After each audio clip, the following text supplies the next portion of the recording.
and I'm going to demonstrate to you the proper way of how to perform trach care on a patient. So first, what you want to do is you want to look at the patient's chart. You want to look at any indications in regards to why you would perform it. One thing to always keep in mind is that you always want to perform trach care at any one of your shift rotations. Some patients may have a lot of secretions throughout the day, so they may need it more than just once. Way to tell is if they have soiled ties, that's going to be an indication also in regards to having to perform the trach care, because you want to make sure that the patient is as clean as possible, because you don't want to introduce, you want to avoid any possible infections with the patients. Speaking of infections, because of the fact that the patient is a trach patient, there are some complications that you want to keep in mind. One of them being an infection, also some granulomas that the patient could develop, and also some tracheal stenosis that could happen with the patient.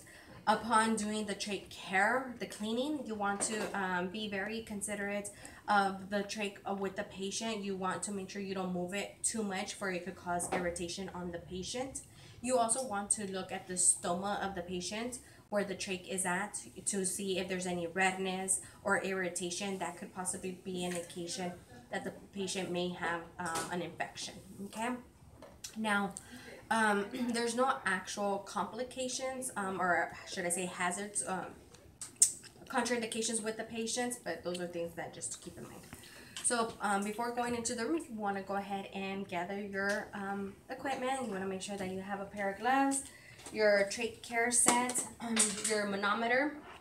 I want to have you make sure you have a syringe for the balloon, a pulse oximeter to keep on the patient, your hydrogen peroxide, sterile water, your hand sanitizer, an extra tie, and your stethoscope. And then also what would be good is either on the patient's chart, or even when you go in to see the patient, you could look to see their trach size, because you want to make sure that you take with you another extra trach with you that's of the proper size of the patient, and also a size smaller, because you just never know.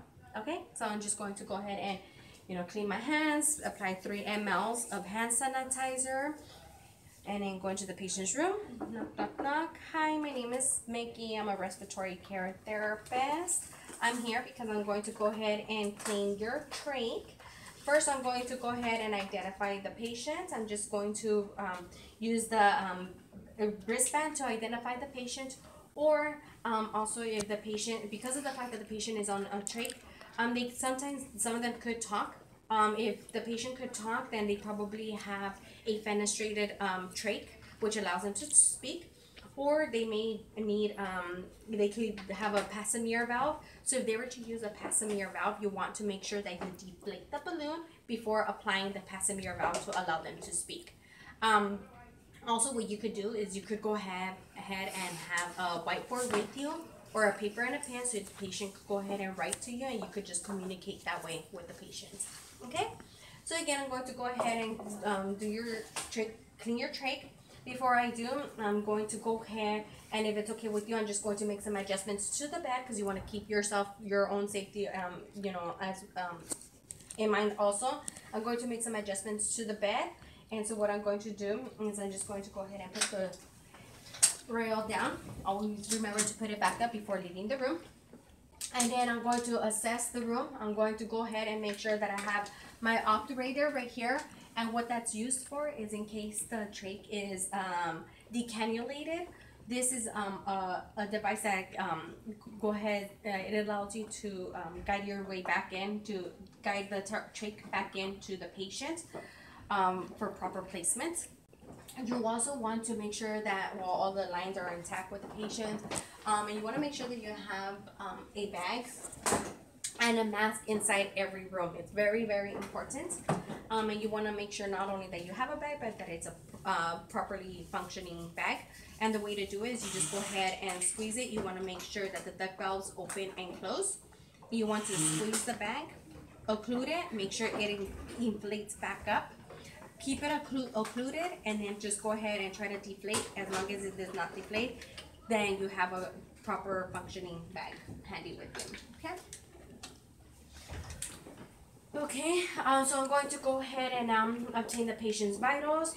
I'm going to go ahead and place the patient on the pulse oximeter. Excuse me here. I'm just going to go ahead and place the oximeter on you.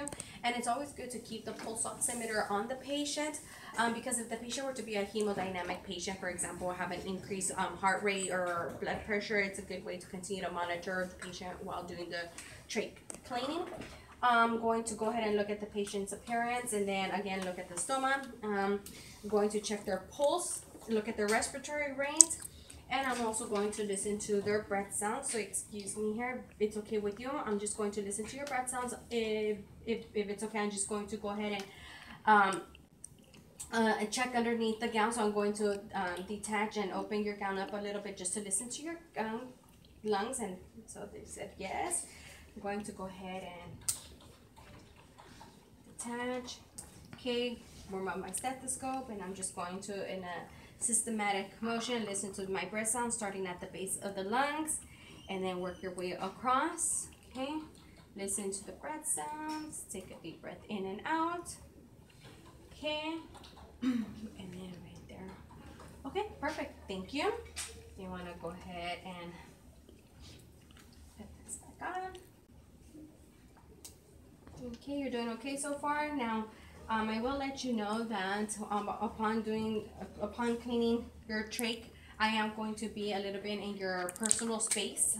You want to make sure that you notify the patient that you are aware of that because you know it could be a bit uncomfortable for you and for the patient, and it's important to let them know. So you also want to go ahead and make sure that the balloon you want to make sure that there's no leak in the balloon, and the way to do that is if you hear any leaking, then you could go ahead and inflate the balloon by using the manometer. So there's a range that you want to keep the balloon at, and the range is 20 to 30 centimeters of water, which is the green range. So it's very important to keep it in that range, and that'll be a proper goal for you, for the patient. And you just put your stethoscope there. In case there's a leak, you're going to go ahead and attach this to the manometer, and then you're going to inflate the bag, the balloon, just until you get to that range, and until you no longer hear the leak, okay? And then that's going to be your minimal occlusion. So in this case, we reached our goal. If it were to be overinflated, then you just continue to listen with your stethoscope, and then you could just use the syringe to deflate the balloon a little bit, and you're just going to deflate it a little bit just until you hear a little bit of the gurgling sound, okay? And you could always recheck with the manometer, and that's going to be a minimal leak. Okay. So we're done with that, and then we're going to go ahead, excuse me, I'm going to go ahead, before I remove my gloves, I'm going to go ahead and, well, the patient would have this underneath. This would already be there, so I would, because it's a soiled gauze already placed there, so I'm going to go ahead and remove that. Okay, again, it would have already been on the patient, so I would just go ahead and remove that and remove my gloves. You're going to be changing your gloves out a lot here, just so you can go ahead and get a new set of gloves. And then I'm going to go ahead and open my kit, set up my station here. So I'm just going to open it, and I'm going to go ahead and place the patient on I'm going to place this on the patient. Like this. And I'm going to ask the patient if it's okay if I could just, you know, remove the pillow a little bit, just so it could be a little bit easier to perform the cleaning. So just take this into consideration. So just move it a little bit. Okay, right there. And then I'm going to go ahead and use my other drape just so I could set everything up. Okay.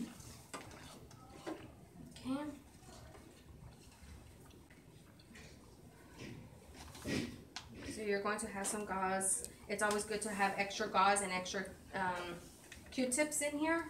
And so you're going to pour, what you would do is you would pour 50% of sterile water and 50% of hydrogen peroxide into one. And then you would also have a, so this one's a removable one. So we could have this one as your 50-50. It's called your 50-50. You could have another one with just sterile water, and then another one with just hydrogen peroxide. So when you, upon removing the inner cannula, this one is a disposable one. However, if it were to be a non-disposable one, you would go ahead and just say it's a metal one. What you would do is you would just hold the trach, and then careful when you're removing, okay, you just would remove it, and then you would place it in the hydrogen peroxide, and then you would just use the brush to go ahead and clean it inside and out, and then you would go ahead and place it back on the patient. But this is, like I said, a disposable one, so you would get a new one, and you would go ahead and change that out right before you start everything else. And again, just be very cautious when putting it back in. You just when you clean it with the hydrogen peroxide, you want to clean it with the hydrogen peroxide and then put it in the sterile water just to remove any excess, and wait until it dries. Okay, once it's dried, then you could go ahead and place it back in. You want to avoid touching the actual tube, and so you could just use the handle here just to place it back in. Again, hold the trach in place. Always keep in mind the patient's comfort, and you're just going to go ahead and slide it back in just until you hear the click. Okay, so we're going to go ahead and place for it's good to have 4 gauzes soaking in your half and half. And we'll just say that, we'll say that this is your half and half, and then 4 in your sterile one, and just leave that soaking. And then your Q-tips, you're going to have your Q-tips also soaking in the half and half. Okay, okay, so then we're going to go ahead and start by getting 1 Q-tip. And when you're going to go ahead and clean, you're just going to, again, I apologize, I'm going to get in your inner space here. And you want to start from the inside, and then work your way from the inside and work and roll it out to the outside. And you're going to dispose of that. Grab a new one. Same thing. Start from the inside, excuse me here, and roll it out. Okay. And the reason why you're using the Q-tips is because it's easier access for towards the trach and where the stoma is at. And then, excuse me, I'm just going to go ahead and remove the trach, lift it up a little bit here, just so I could get really inside. Excuse me here. Be very careful and considering, and just roll it out. Okay. And the last one, excuse me here. And you're just going to be careful here. And you're just going to put it careful inside, and just go roll it out. Okay. Now you're going to use your half and half gauze, and you're going to go ahead and get one, and you're going to clean the trach.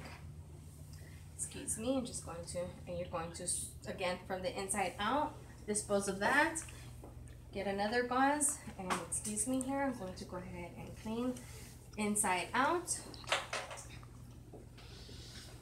And then go ahead and clean inside out again. And one more time, inside, careful here, inside out.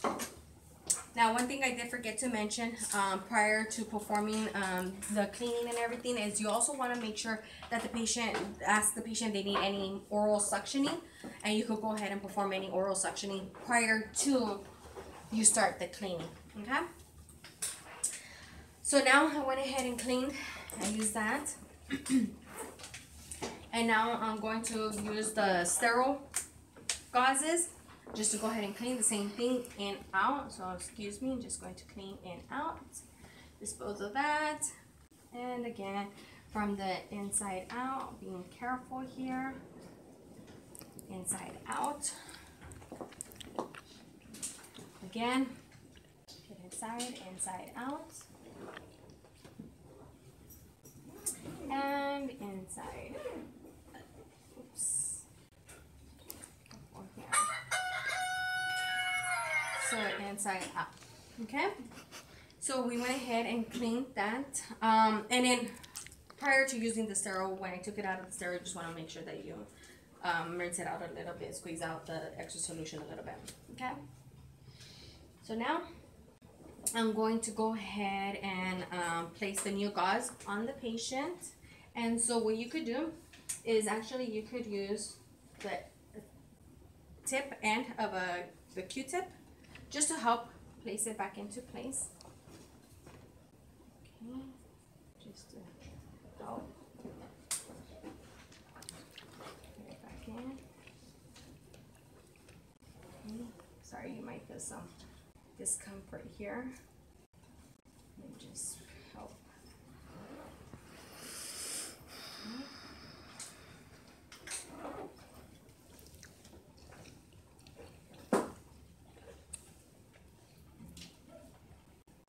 Could be a little bit difficult with some patients.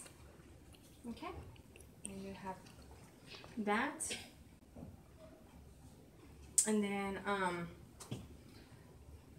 let's see here. And actually, I'm going to go ahead and prior to placing the new gauze, I would go ahead and so again, prior to placing the new clean gauze, I would go ahead and change the tie. And so you could go ahead and do that by sneaking the new tie in. Okay, excuse me here. I'm going to reach, pardon my reach here. And so sometimes what it could be, if it's not too visibly soiled, the old tie, you could go ahead and, excuse me, you could go ahead and apply. So yeah, you want to do this before placing the new gauze. Just be careful.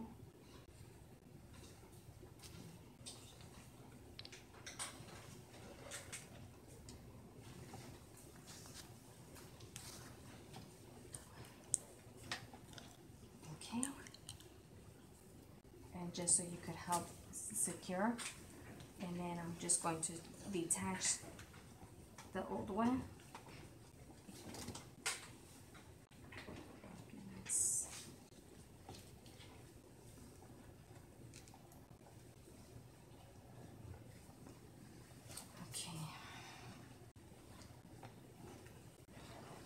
Sorry here, I apologize.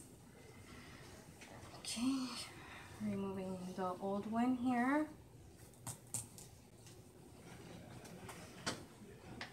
And then you want to make sure that you secure the trach. Continue to keep it secure.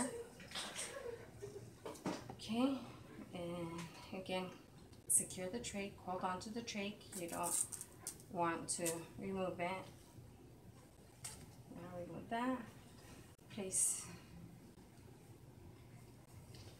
okay, by holding the trach in place. You want to make sure that there's a snug feel, not too tight, not too loose, or you could go ahead and put 2 fingers inside, and that'll be a way to determine that it's properly in place for the patient. Okay, so now once all of this is done, I'm going to go ahead and get rid of this, dispose of this, take my gloves off. Okay, and then I would get another new pair of gloves just so I could go ahead and reassess the patient. So again, I would reassess the patient and check the oxygen, the respiratory rate, listen to their breath sounds again, and then I would go ahead and put the patient back on their humidification, make sure that they're on proper humidification. So if they were to be on a trach vent mask here, go ahead and put this, excuse me, pardon my reach, you would place them back on trach collar here. And then I would go ahead and, excuse me, let me just fix the pillow back up for you. Okay, and I would place the bed rail back up. And then make sure that the height of the head of the bed rest is good for them. Make sure, leave the board with them. Make sure that they don't need anything else. Make sure that their call light is here. And then just throw away any of my stuff. Okay, throw away my garbage and remove my gloves. I would go ahead and clean my hands with 3 mLs. and I would say thank you and step out, and then I would document if there was any change of saturations, document if there was anything on the stoma, if I saw any infection or anything like that, and there was any secretions that I collected upon suctioning the patient prior to starting the trach care. Okay, so that's the proper way on how to perform a trach care on a patient. Thank you.